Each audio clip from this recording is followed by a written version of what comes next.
is so wonderful to be here. We are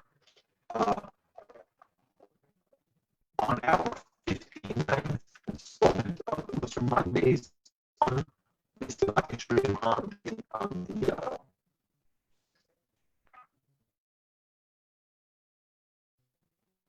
on the teachings of Rabbi in the path of the just, and we are going to be, your voice is all broken up, Rabbi. Uh-oh. Sounds better now. Is it okay now? Yeah. Okay, everything okay? Okay, great. Thank you.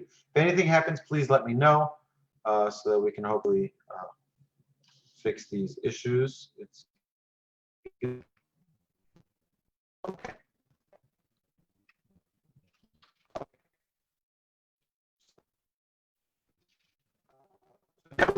Summary of the first chapter dealing with. I think you need to have at least one person unmuted, maybe, because when everybody's muted, it sounds like you're talking in water, Rabbi. Okay, let's try it now. So you'll, Bill, you'll be our victim. Okay, so let's try this. Okay, you hear me okay now? Okay, excellent. Thank you, and I apologize. So we started the chapter 13 about a month ago, and we discussed in chapter 13 what it means to abstain from worldly pleasures. We talked about abstaining different areas in the Torah where we are permitted to do certain things, and yet there's a high level of piety when one limits themselves from those pleasures. Okay? I am noticing here that so hopefully everything will work out. Yeah, I might need to move on to my phone, so I'm going to do that right now.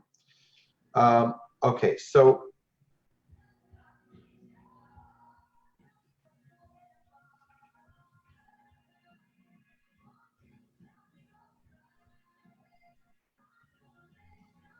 all right, so let's continue here.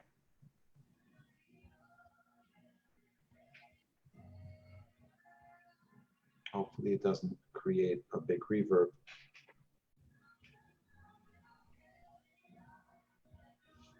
Okay, so let's just give a summary to chapter 13, and then we'll continue further with chapter 14.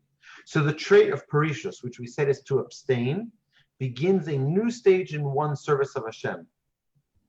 It expands upon the righteousness achieved by mastering the trait of Zehirus. Zehirus is watchfulness, and that is being cautious and concerned about every aspect of our lives, focusing on the things that we do and paying attention to the things that we need to stay away from, things that we need to avoid falling into a trap of, let's say it's speaking negatively about other people. So how do we protect ourselves from that? So that's Zehirus. Zehirus is watchfulness, careful, being cautious. Zerizus is alacrity, is moving and not letting ourselves fall apart and perhaps lose our great opportunities that come our way if we lazy around, if we postpone or if we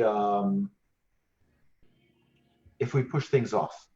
Okay, the next, what we spoke about, and we spent many weeks discussing this following, is the topic of nikiyut, which is cleanliness, to be pristine, to be clean, and to avoid getting into problems and really making ourselves,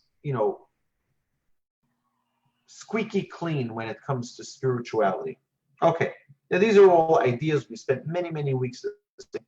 So it might seem like it's Greek or Spanish when we talk about it here very briefly. But if you look at the other videos, you'll be able to see what we discussed in greater depth. Now, okay, so and sets one, so all of that we discussed, all of those different traits, sets one on a path towards becoming a chassid, which is a pious Jew. Paresis is a program of abstinence from many kinds of permitted activities.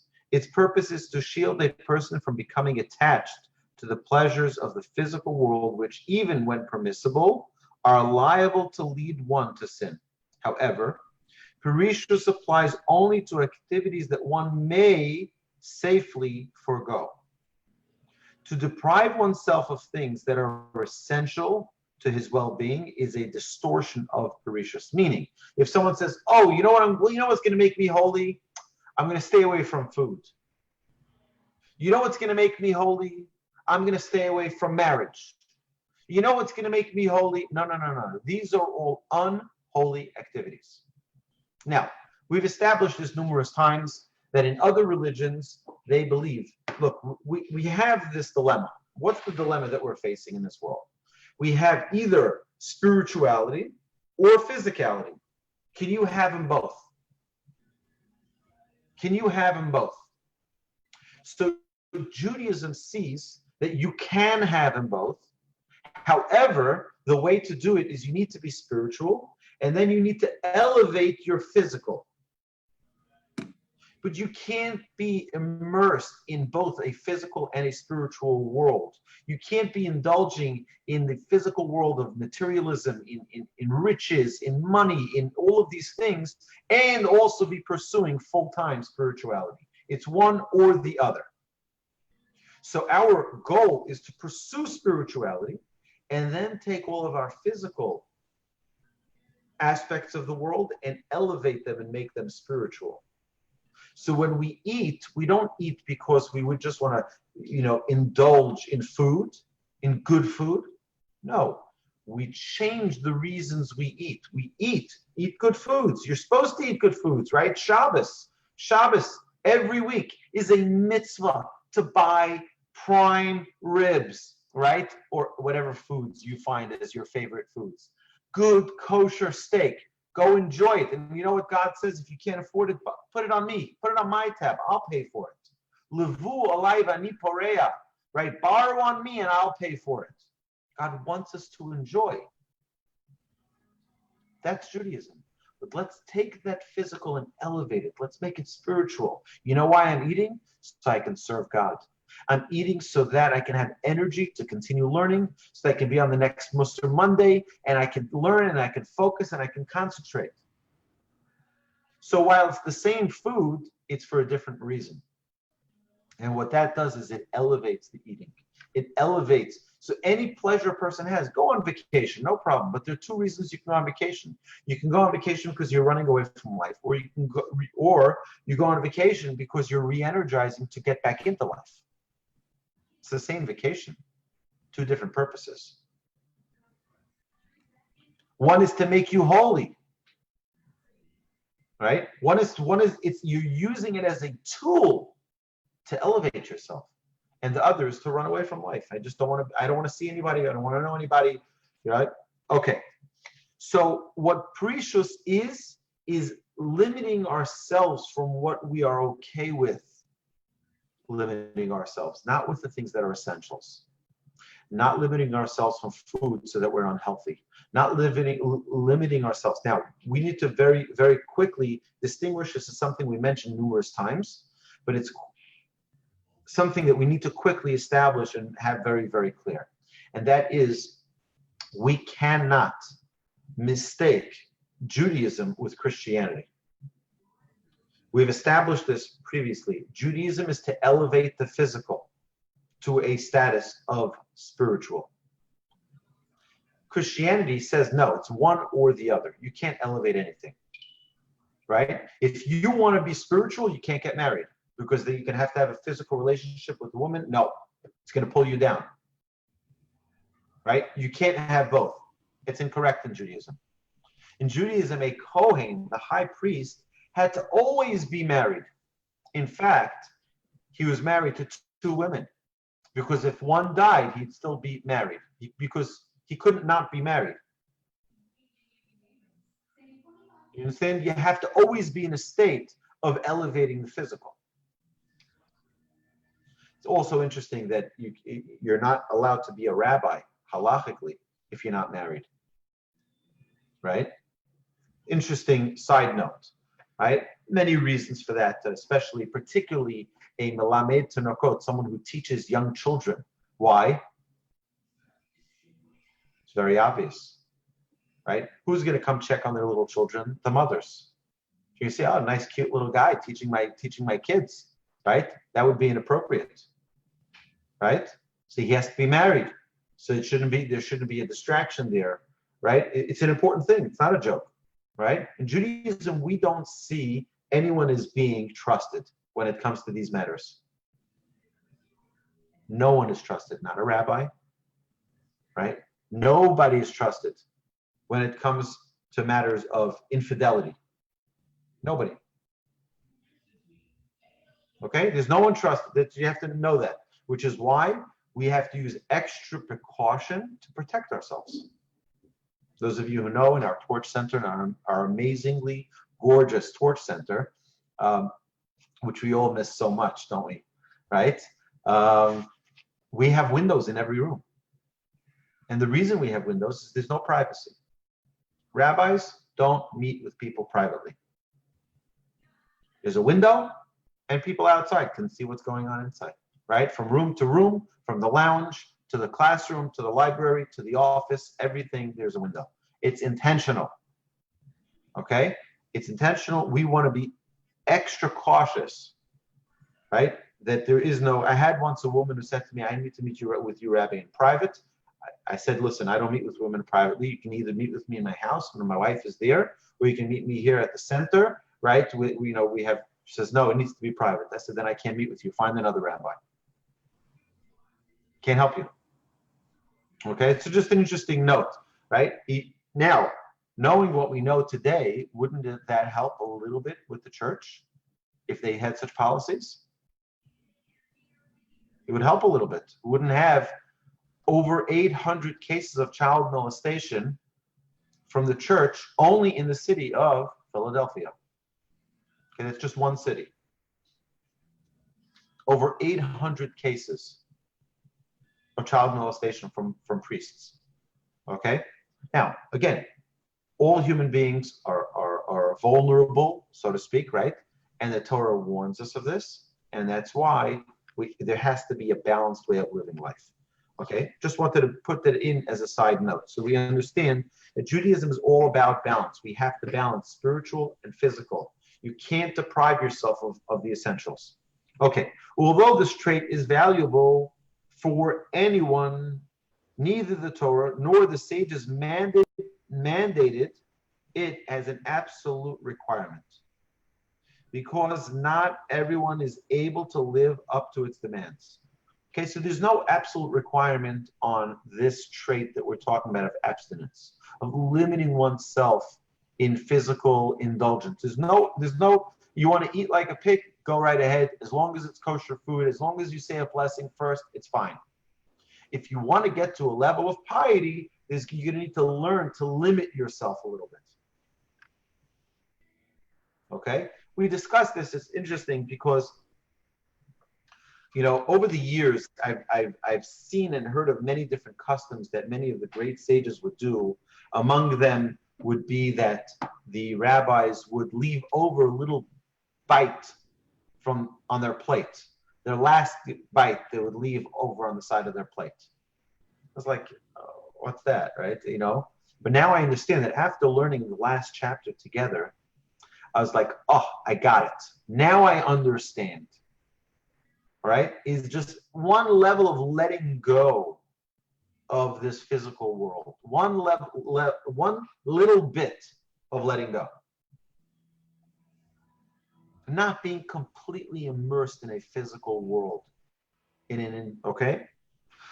Although this trait is valuable for anyone, neither the Torah nor the sages mandated it as an absolute requirement, because not everyone is able to live up to its demands. However, those who have reached the level of embarking on the path of chassidut, which is a high level of piety, are expected to adhere to the strictures of abstinence, and thereby spiritually uplift by association even those who are not able to reach these heights. Okay, so that concludes chapter 13, and now we're moving on to chapter 14 and page 290. So for those of you who aren't familiar, we're learning from this book, Art Scroll edition of the Mesilat Yesharim, which is the Way of the Upright. You can find it online either on Amazon or on artscroll.com. Highly recommended. In my opinion, this is the best translation of the Mesilat Yesharim, the writings of Ramchal. And after class, I'll put it in the chat below. I will send the exact information towards the end of class. Okay, so now we're up to chapter 14. The elements of Paresis, of abstinence. Chelkei haParesis haroshiim shlosha. There are three primary elements of Paresis. Ramchal will conclude this chapter noting that there are many other applications of abstinence, of Paresis, but that they all fall under one of the three categories he now lists. Okay, so ki hine yesh Paresis bahanos. For consider that there is abstinence related to several areas of life. There is a place for Paresis of abstinence with regard to worldly pleasures, Paresis bedinim. Then there is another place for Paresis of abstinence with regard to Torah laws, and then there's Paresis b'minhagim, and there's a place for abstinence with regard to social conduct. Okay. Now, if you look at commentary number 2 on the bottom, he says Ramchal does not mean that one who seeks to acquire the trait of Paresis may choose regarding in which area of life, either worldly pursuits, Torah laws, or social interaction, he will practice Paresis. For Paresis is a trait means that one engages the world around him with restraint, imposing upon himself higher standards than those adopted by the rest of the population. Paresis abstinence is a way of life that applies to all three elements. So if we're trying to attain this great trait of abstinence, we have to understand how it involves our entire world, but Ramchal is going to identify these three different channels that are all going to be required if one wants to attain it. Okay? So the Ramchal begins. Ramchal proceeds to explain each of these three applications of Paresis, starting with Paresis, which is abstinence from worldly pleasures. HaParesis ba'anosu mashu is counted by Perek HaKodem. Abstinence with respect to worldly pleasures is that which we mentioned in the previous chapter. Dahainu shelo lakachas midivrei ha'olam ela ma shetzorech yachriach. That is, not to partake of worldly things other than what one's essential needs require. Only what you need. You know that the CEO of Neiman Marcus said that they don't sell anything that people need, only things that people want. Okay? It's very interesting, very important to distinguish between what are needs and what are wants. Okay? Very important in life in general. If you say, oh, I need to have that. No, you don't need to have that pair of shoes. It'll be your 375th pair of shoes. You don't need that shoes. You want those shoes. Distinguish between them. Okay? So, that is not to partake in worldly things other than what one's essential needs require. This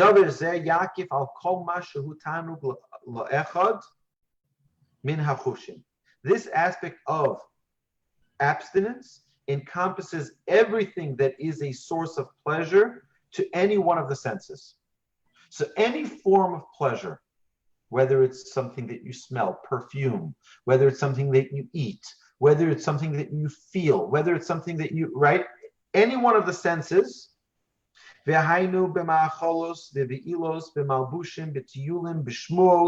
including fine foods, intimate relations, elegant clothing, strolls, and other leisurely activities, engaging in casual conversation, and anything similar. Rak b'yamim sheha'oneg b'hem mitzvah.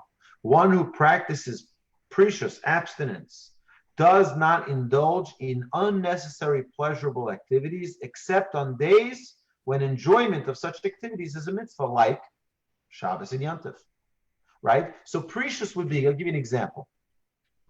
Do we need to have, let's go back to our rib steaks, right? Because it seems like I got everyone's attention on that, right? Okay, so imagine the rib steaks, right? Is there a mitzvah to eat rib steaks on a Sunday night? No, it feels good to have it. Right, but you know when there's a mitzvah to have rib steaks? On Shabbos, right? So what he's saying here is that when do we fulfill these mitzvahs? When do we fulfill these worldly pleasures? When it's a mitzvah. When it's a mitzvah. Not, okay? You understand? So whether it be food, intimate relations, elegant clothing, we're wearing elegant clothes. When is that a mitzvah? Shabbos. You're supposed to wear your finest clothes, right? I'm guilty right now. I think this is the only exception. This is a tie that I wear exclusively for Shabbos. But because this is the only tie, this and one other tie, the only ties that I have here in Passaic with me, so I'm wearing it not on Shabbos. But learning Torah is like Shabbos, right? Learning Torah is so holy. So I put it on special for the class. But we're supposed to have clothes that are special for Shabbos. Shoes that are special for Shabbos. A yarmulke that's special for Shabbos. Right? Clothes that are special for Shabbos. A suit that's special for Shabbos. But typically a person doesn't have a requirement to wear fine clothes during the week. There's no mitzvah to. For a wedding is different. That's a mitzvah. Otherwise, if there's no mitzvah, there's no need to it, right? So then a person who is practicing this idea of abstinence would limit himself unless he absolutely needs to halachically, for a reason, for a mitzvah.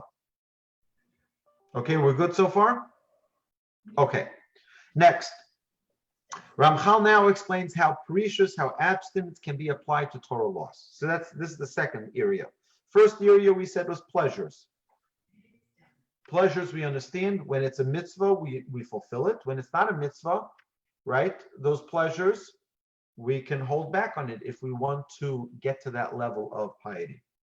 Ramchal now explains how precious can be applied to Torah laws. There are precious bedinim, precious with respect to Torah laws means to always act stringently with their regard. Lachush afilu l'divrei yachid b'machlokes im tamonira. For example, it means to comply with even a lone authority's more stringent opinion in a disputed matter if his reasoning is sound. Afilu she'ein halacha kamosa, even though the halacha does not follow his opinion. So if you have ubitnai, okay, just one very important condition here. Ubitnai shelo yeh chamro kulo. Needless to say, only as long as his stringency does not somehow result in a leniency.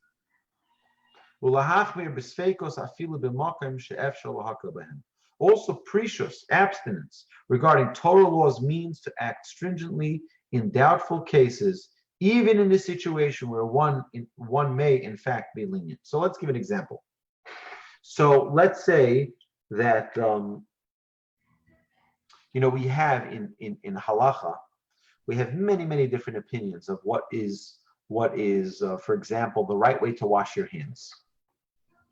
Okay, so I'll just give you an example. Washing your hands, when you wash your hands for bread, when you wash your hands in the morning. So what's the proper way to wash your hands? Your hands are to be completely dry, right? And you pick up your vessel like you do with all mitzvahs with your right hand. And then because we honor the right before the left, the right is kindness, the left is judgment. So what we do is we pass the cup to our left hand and we pour it on the right hand, then we pour it on the left hand and back and forth 3 times. Okay? Now, there's an opinion that it should be done a fourth time. Is it obligated? No. But it's an extra precautionary measure by one of the opinions. So here the Ramchal is telling us that if a person is wanting to get to that level of piety, even though this is an opinion which is not the opinion that's followed by the majority, it's not the bottom line, the halachic ruling, but still, as an extra precautionary measure, an extra stringency, one who's attempting to get to a point of piety should follow that opinion, as long as it doesn't make it more lenient. Okay? And there are some times that it could be, right, it's an individual opinion, but makes it more lenient. Thank you very much, right? So that, the Ramchal is just warning us not to get into that. Okay. So he gives an example over here, number 7. He says, for example, applying the stringency may prevent him for practical reasons, from fulfilling a different, more basic obligation, be it towards Hashem or towards the people around him. So this is very interesting, that a person has to be, I'll give you an example. My grandfather once told us this, and this is just, I don't even know if this applies here, but I just remembered the story, so I'll share it with you. And David, just so you know, this is a true story for you. So let me tell you. So my grandfather was once in his yeshiva. My grandfather is facing towards the students, right? My grandfather was the leader of the yeshiva. So him and his partner of the yeshiva, the head of the yeshiva, the two headmasters of the yeshiva, were at the front of the prayer hall and facing the congregation. Now, the halacha says that between certain parts of the prayer and the Amidah, there shouldn't be any interruption. You shouldn't talk, right? Prayer needs to be structured, and there shouldn't be a separation between what's called Geula, talking about the redemption of the Jewish people, and Tfilah, which is the Amidah. Right? So, like, for example, between the Shema in the morning and the Amidah, there shouldn't really be any separation of, you shouldn't talk, you shouldn't be interrupted by anything, you should go right into it. So, in the evening as well, between the Shema and the Amidah, those words, those prayers that we say, we don't, I mean, of course, it has to be structured as well. We follow the Chazan leads it. Okay. So it happened one time in my grandfather's yeshiva that one of the guests who was there stood up to get ready to pray the Amidah and fainted. Fainted right there, fell on the floor. And my grandfather commented how one of the students who was next to that guest just stood there and continued in his prayer, because the halacha says that you're not supposed to interrupt yourself between prayer and the redemption, right? That part you're not supposed to interrupt. But common sense, what does common sense tell you? That if someone falls on the floor, you stop what you're doing and help the person, right? But sometimes someone wants to become so holy, right? And do the wrong thing. Okay? Our sages warn us about this. Our sages warn us about trying to be too holy, so to speak. Okay? So this is what Ramchal is warning us, that don't do something which is, trying to be or attempting to be that pious person, but doing the wrong thing. Okay? Important to remember this. Okay. So, page 292. Ramchal cites a Talmudic source for the application of Paresis. All right, is everyone following along? You have it? Okay. Our sages of blessed memory have in fact explained to us in this manner the statement of the prophet Ezekiel. Hine nafshi lo mituma'ah. Behold, my soul has not become unclean, nor has loathsome meat ever come into my mouth. By this, Ezekiel meant to say, I did not eat the meat of an animal regarding which a halachic question had risen, even though a sage had subsequently ruled to permit it.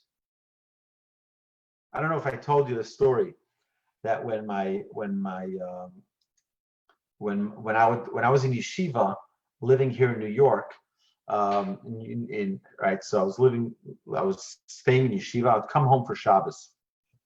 I would drive up on Friday, and my mother would always, when I'd come, my mother would have a bag of chicken for me to bring to the rabbi to get a halachic ruling on the chicken. Now, why am I going to the rabbi to get a halachic ruling on a dead chicken, right? Okay, so you have to know, Bill, I'm packing it in today. I'm sorry. You're going to be after class, so your head will be spinning like, what is he talking about? It's crazy, right? So, welcome. That's the way we roll here, right? So I'll tell you like this. It's an amazing thing. We know that in Judaism, an animal, it's not enough for it to be a kosher animal for us to eat it. It has to be slaughtered properly in order for us to eat it. So a cow is a kosher animal, but if it's not slaughtered properly, it's not kosher. If it's slaughtered properly and it had a blemish, it's not either kosher. How do they know? Well, they look after they slaughter the animal, before and after they slaughter the animal, to check. What's if it had a hole in its lungs? It can still breathe. It's not dead, right? But now they slaughter it. You know what they do? They check its lungs. They check the lungs to see that there was no puncture. They check to see that this was an animal that was a healthy animal. Okay, so now what happens? They don't check every single part of the animal. Okay, they check the main organs to see that it wasn't a sick animal and it wasn't a blemished animal. Now, what happens if you buy a pack of kosher chicken, you get home, and you see that the leg is cracked, the bone is cracked? That's a blemish. That would make it an unkosher animal, right? So what do you do now? So you need to bring it to the rabbi, and the rabbi can discern whether or not this bone was cracked beforehand, a broken leg, or when they put it into the machine that slices up the animal, right, and chops it. That's what they do. After the animal is slaughtered, right, they put it in the machine and it gets defeathered and it gets, they clean the chicken, and it has to be salted and washed and salted again, right? All of this is part of the koshering. Kosher salt. You ever heard of kosher salt? You know why it's called kosher salt? Because that's the salt that's used to kosher animals. Okay, it's a coarse salt. So they first soak the meat, right, and then they will salt it with the kosher salt, and that will take out all of the blood, and then they'll wash it after it's done. Okay, and then when you eat your meat, you're not eating blood. And when you're eating chicken, you're not eating blood. So that's okay, just so that you know, sometimes kosher meat could be a little bit saltier than regular meat, or not regular, than non-kosher meat. But none of you would know. You would know, right? Because you only eat kosher food. Okay? So now so I would go to the rabbi, and I'd bring the rabbi the chicken. Okay? And every time the rabbi would look at it, he would, take off his glasses and he'd look at the chicken. He says, "What's your name?" I'll tell him, "My name is Wolbe." He says, "Oi, you can tell your mother she doesn't need to send me the chickens." Right? She says, "Tell your mother that that's the way the machine cuts it." Right? And sometimes the machine slices the bone and it looks like it's a cracked leg, but really it's not. Right? And yet my mother every week would continue to send me the chickens back to the rabbi if there was a case, right? Because my mother's a very pious woman.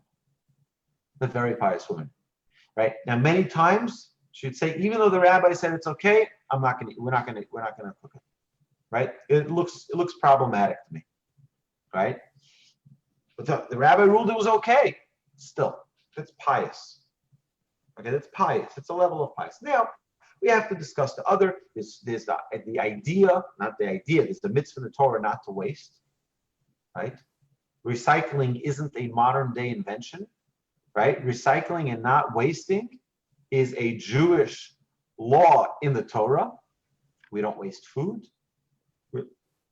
I saw something today. I was in New York today, and I went to just buy some food for lunch. And I walked into a place. Of course, I was wearing my beautiful torch mask. Right, wearing my torch mask, right? And I go in. I'm the only one wearing a mask. They look at me as if I'm crazy. I'm like, you know what? Even if I don't need a mask, it's marketing for Torch. You know what I'm saying, right? So I go in and I see that they're serving, and there's social distancing. Everyone is saying, and there's a bagel, and people want things on their bagel, right? So they were taking out all of the bread from the inside of the bagel, so to speak. They were, I don't know what they call it, debreading the bagel and throwing it out, right? That is called wasting, and that's baltashtus. Okay, you're not allowed to just waste. Okay, it's an important thing to just know and to recognize. God doesn't want us to waste, not food.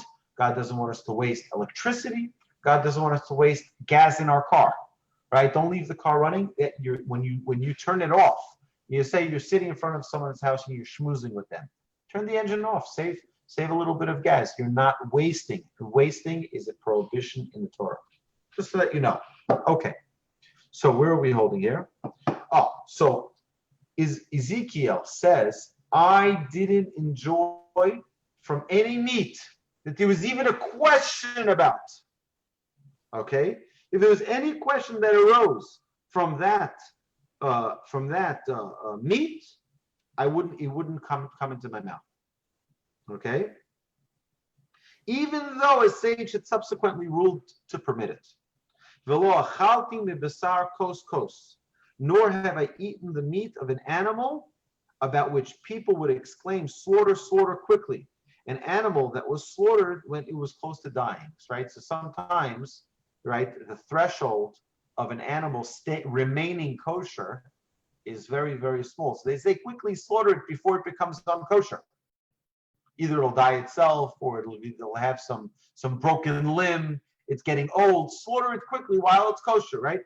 So Ezekiel was pious and abstaining even from such an animal he wouldn't eat. Okay? Now, all of this, the foods that Ezekiel, right, refrained from eating, is certainly permitted by law. So one of us would eat it, there would be no problem. Right? But Ezekiel imposed a stringency upon himself due to his practice of precious. Right?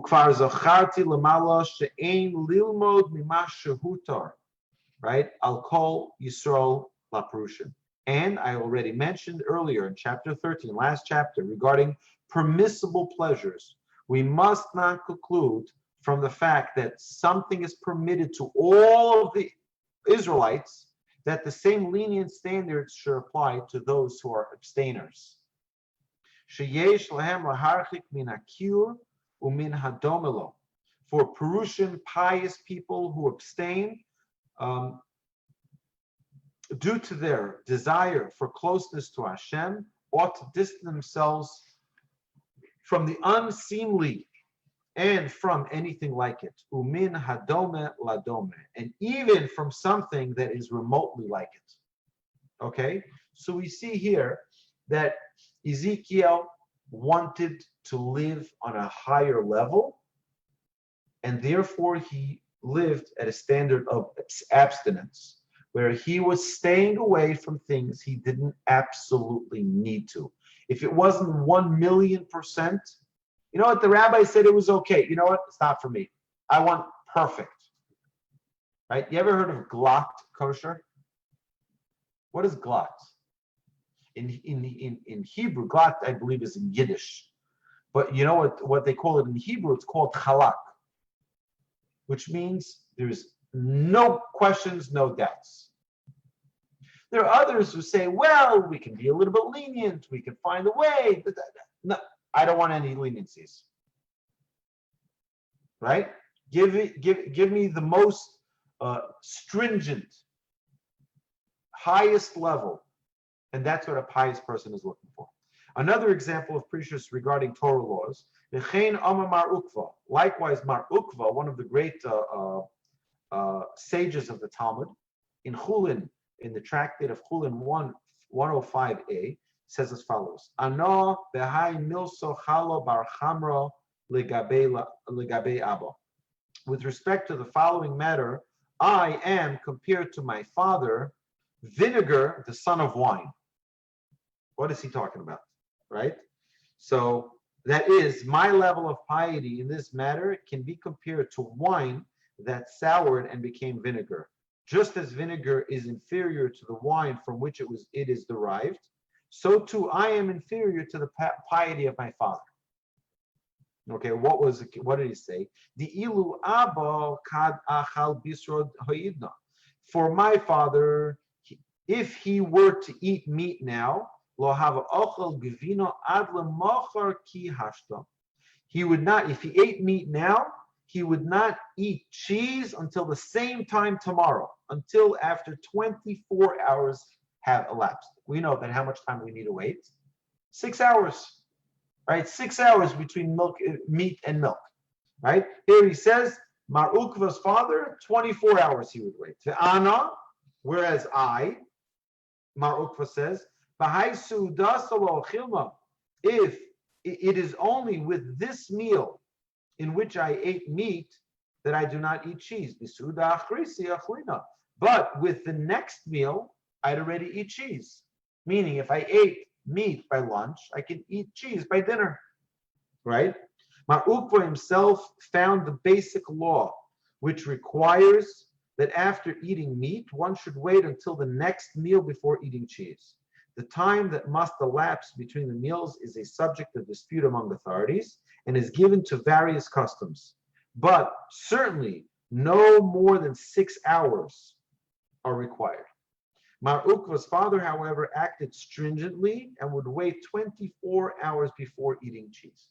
Now, I'll tell you why it's up to custom, because the most stringent is 6. Okay? But for example, you have the Germans. The Germans have a custom, right? The German Jews would wait 3 hours. Some would wait a little bit less, some would wait a little bit more. Not everyone held of the 6 hour stringent ruling. Mar Ukva, 24 hours. 24 hours between eating milk and meat, right? Milk after meat, okay? So Mar Ukva here is saying about himself that he's compared to vinegar and his father is compared to wine because his father was so stringent and he wasn't. She'im lo kein lo haya Mar Ukva osin neged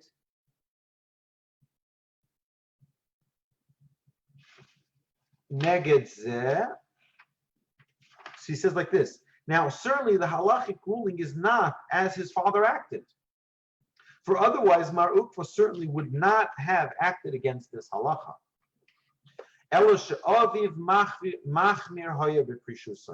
Rather, his father acted stringently in keeping with his level of abstinence. And it's for this reason that Mar Ukva referred to himself as vinegar, the son of wine, even though his practice was clearly in accordance to halacha.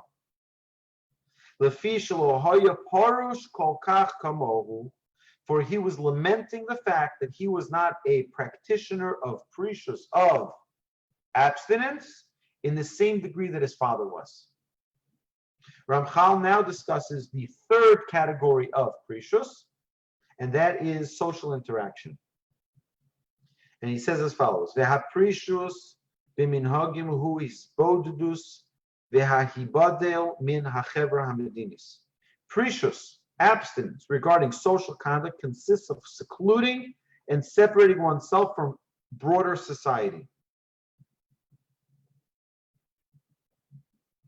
Lefanos libo la'avoda, in order to clear one's mind of worldly matters and direct it towards the service of Hashem.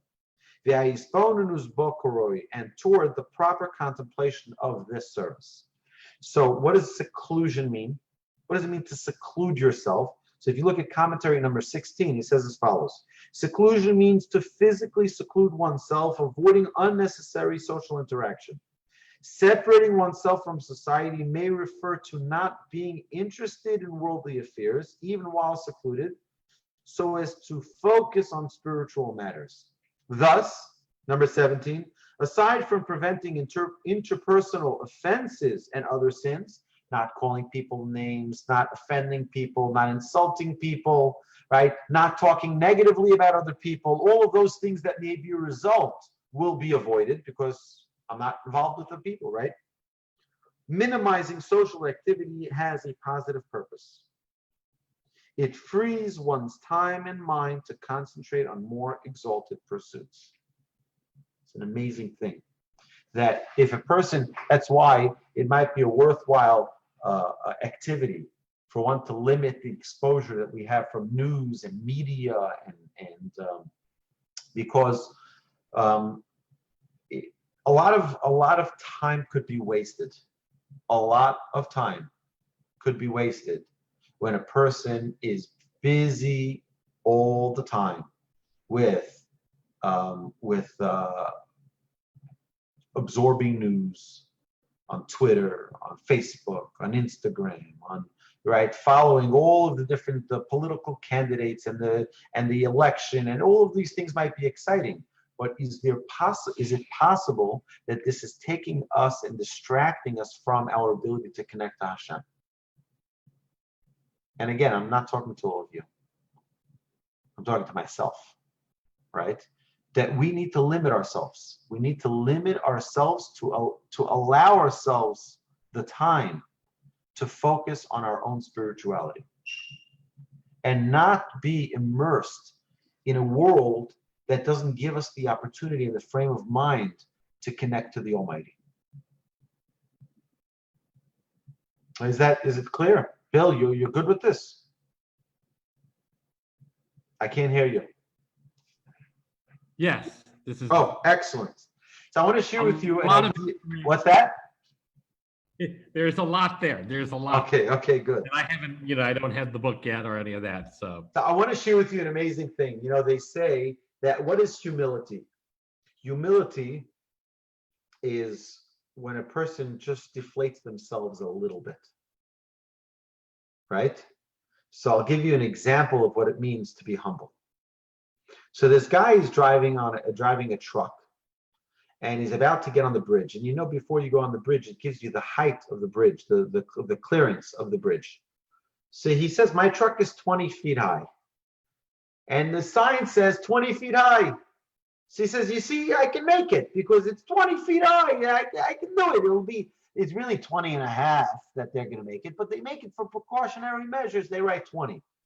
So he gets on the bridge and his truck gets stuck. And he's asking, please, can anyone help me? My truck is stuck. I can't go through. I can't get through the threshold. So someone whispers to him in his ear. He says, if you take some air out of your tires, right, it'll move it below 20 feet and you'll be able to get through. Sages tell us if you take a little air out, you make yourself a little bit humble, right? You're able to get through a lot of clearances in life. We're able to eliminate a lot of blockages if we just let a little air out. All right? So my dear friends, have a magnificent week ahead. I hope you enjoyed. And please like and share these videos if you're on Facebook. Thank you so much for joining us. And have a terrific week.